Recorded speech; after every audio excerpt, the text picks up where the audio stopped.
네, 라이언 TV입니다. 오늘 태국인의 성의식 다시 영상을 만들기 전에요. 태국 현재 코로나 상황에 대해서 잠시 언급하고자 합니다. 태국 내 교도소에서 코로나19 확진자가 5천 명에 육박했습니다. 지난 1년 동안 비교적 코로나를 잘 막아왔다고 평가받던 태국의 코로나 상황이 심각합니다. 요즘 태국 상황이 심상치가 않습니다. 최근에는 교도소에서 집단 감염이 일어나면서 교도소 집단 감염만 하더라도 뭐 많게는 6, 7천 명, 적게는 1,000명 가까이 이렇게 집단 감염이 많이 일어나고 있는 상황입니다. 평균적으로 태국 지역 감염은 1,600에서 한 2,000명 가량 사이에서 왔다 갔다 하면서 발생하는데, 태국 교도소가 원래 가지고 있는 특성이 그렇습니다. 굉장히 밀집하게 수용을 하다 보니까 일부 몇 사람만 감염이 되더라도 이 코로나 바이러스가 전파되는 것은요 굉장히 빠른 속도가 될 겁니다. 그래서 앞으로 유념 있게 지켜봐야 될 상황이 될 것이고요. 근데 다행인 것은 며칠 전부터 태국 기온이 굉장히 더워졌는데, 원래 태국의 5월의 날씨처럼 그 기온을 회복했다는 겁니다. 그래서 기온과 습도의 영향이 조금 받쳐주면은 조금씩 감염이 줄어들 거라는 예상을 할 수가 있는데다가, 태국 사람들이 워낙에 또 정부 방침을 잘 지킵니다. 마스크를 쓰지 않고 옆으로 가기만 해도요 자기들이 멀찍이 달아나 버릴 정도입니다. 그래서 방역 지침을 잘 준수하는 태국인과 기온 이런 것들을 생각한다면은 앞으로 태국이 좀 더 코로나 바이러스 확산이 진정될 수 있다는 그런 예상을 조심스럽게 해봅니다. 앞으로 약 한 달 정도가 조금 고비일 것 같아요. 만약에 6월 중순까지도 이 확산세가 줄어들지 않는다면 푸켓에서 실행하기로 예정되어 있는 7월 1일부터 백신 접종자에 대해서 격리 없이 태국 입국을 허용할 것이라는 이 조치가 어쩌면 변경될 수도 있습니다. 6월 중순까지는 지켜보셔야 되고요. 아직은 태국 정부에서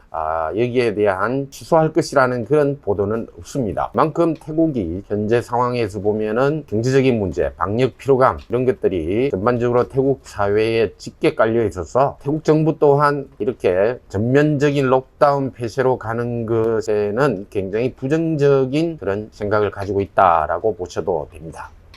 오늘은 동남아 여성들에 대한 성의식을 소개해 드립니다. 대체적으로 동남아 여성들 소개하는 영상들 보면은 그들이 정조관념이 부족하다, 문란하다는 표현들을 자주 씁니다. 근데 저는 생각이 좀 다릅니다. 지난 영상에서 절개나 정조 이런 개념들은 가부장제 사회를 유지하기 위한 방편이었다고 말씀드렸는데, 과연 동남아 여성들은 성이 문란할까요? 21년간 태국에서 살아온 저 라이언은 다르게 표현하고 싶습니다. 동남아 사람들은 성에 대한 표현이 지극히 자연스럽고 본능에 충실한 것이라고요.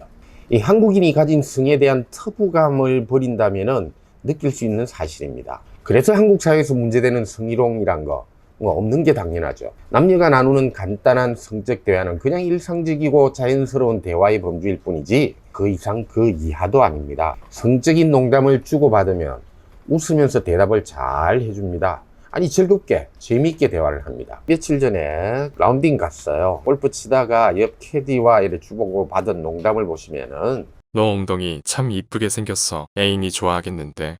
맞아, 무지 좋아해. 매일 하려고 해서 귀찮아. 뭐를 매일 하려고 한단 말이야. 르앙본띠양, 침대 위에서 말야. 이런 식으로 편안하게 답을 해줍니다. 그러다가 근처에서 듣는 캐디도 끼덕거리면서 한마디씩 거드는데 그러다가는 덜렁하고 말합니다. 한국어로 굳이 번역하자면 야하다, 찐하다 정도의 말이죠. 정색함이 말하는 것도 아니고요, 그냥 대화를 이어나가는 연결 단어로 생각해도 될 정도입니다. 그런 대화를 한다고 해서 그렇다고 그 여자가 당신과 잠자리를 쉽게 할 거라고 생각하면 오산입니다. 그냥 내숭 떨지 않고 상대를 편안하게 해주고 주변 분위기를 화기애애하게 만드는 정도로 생각해야 합니다. 만약 한국 여자였다면 어쩌면 몰래 녹음하고 경찰서로 뛰어가야 할 문제가 될 수도 있을 테지만 말입니다.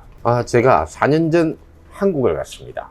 며칠 부산 해운대 비치에 숙소를 잡고 여기저기 다니다가 한국에서의 마지막 날 밤에 5명 정도 되는 친구들과 여기저기에서 한잔하며 맥주 마시고 회포를 풀다가 그중 한 친구가 마지막 날이니까 룸에 한번 가자 제안을 해서 들어갔는데, 네, 술값 정말 비싸대군요. 근데 제가 정말 놀란 것은 옆에 앉은 도우미들과 친구들이 노는 모습. 너무나도 점잖게 앉아서 대화에 열중하는 겁니다.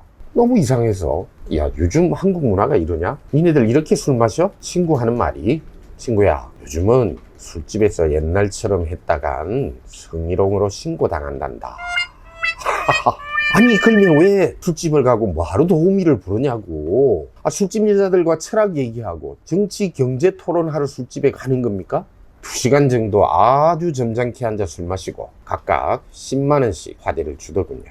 참 미친 대한민국입니다. 네, 생각해보면은 한국 남자들 참 불쌍합니다. 뭐 제가 이런 말씀드리면은 반감을 가지는 남자분들도 계시겠지만 사실이 그래요. 혈기왕성한 나이에는 좋은 대학에 들어가기 위해서 온갖 기본 욕구를 꾹꾹 눌러 참으면서 공부합니다. 그러다 대학 들어가고, 그리고 조금 있으면 또 건강한 남자는 군대 가야 되죠. 군대 갔다가 졸업하고 그러면은 직장생활 20대 중반 훌쩍 금방 지나갑니다. 직장생활 조금 하다 보면 30대가 넘어가 버립니다. 어떻게 합니까? 뭐 애인 없고 결혼 전이라면은 이 남자들 딴 거 할 수 없죠. 지하운동 해야 됩니다. 지하운동.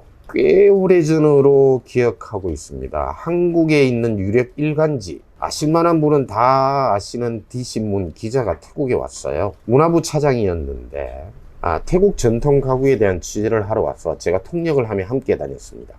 그 양반 열심히 취재하고 저는 또 통역하고 한국 떠나기 전날에 그동안 수고도 풀고 또 술도 한잔하고 소이 카우보이의 그 기자를 데리고 갔습니다. 소이 카우보이를 처음 와봤다는 그 점잖은 젠틀맨, 이 한국 남자.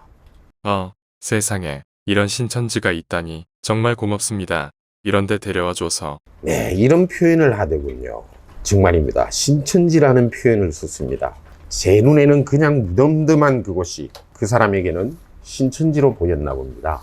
요즘 한국에서 스토킹 범죄, 성범죄 이런 발생률이 늘어가는 뉴스를 제가 볼 때마다 왜 우리나라 젊은이들은 저렇게 되어가나 하는 생각을 합니다. 사실은 젊은이들뿐만이 아니죠.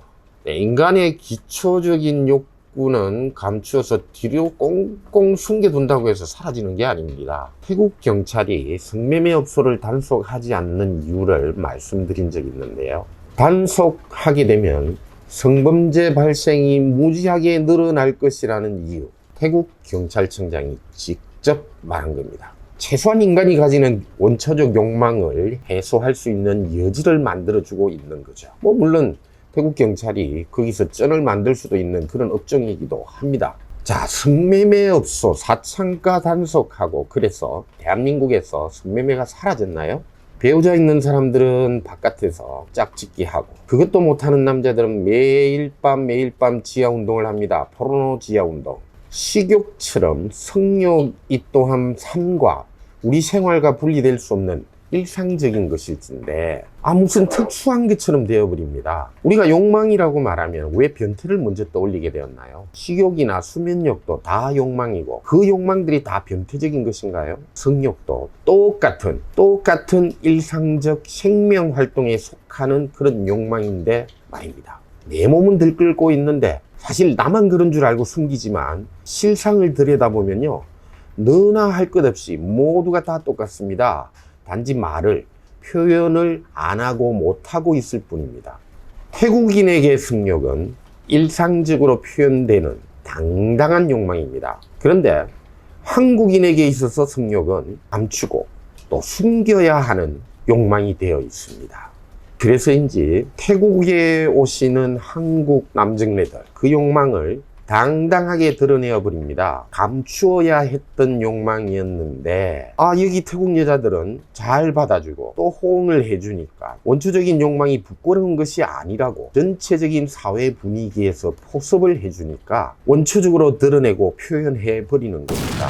이름을 밝힐 수 없지만 연기파로 유명한 40대 남자 배우가 있죠. 제가 만약 이름을 말한다면 여러분들은 설마 그 사람이 하실 정도로 유명한 데다가 성실한 배우입니다. 이 남자 30대부터 매년 정기적으로 태국으로 옵니다. 그리고 며칠 동안 숨겨놓았던 욕망을 풀고 한국으로 돌아가 다시 애츠가가 되고 성실한 배우가 됩니다. 그 K 배우는요, 육체적인 해소만을 하고 가는 것이 아닐 겁니다. 어쩌면 정신적인 해소까지 다 풀고 가는 거라고 봐요. 이제 앞으로 당당한 욕망을 위하여 라이언이었습니다.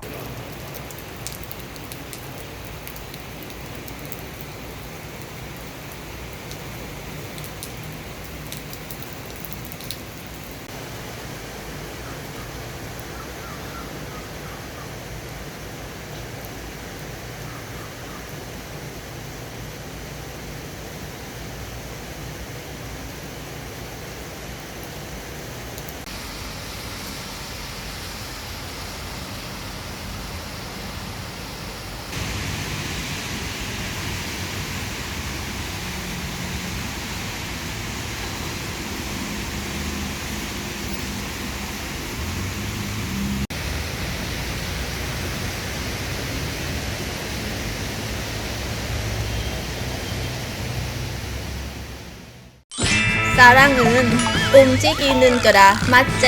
구독, 알람 눌러주면 내 삶아 안 움직이는다.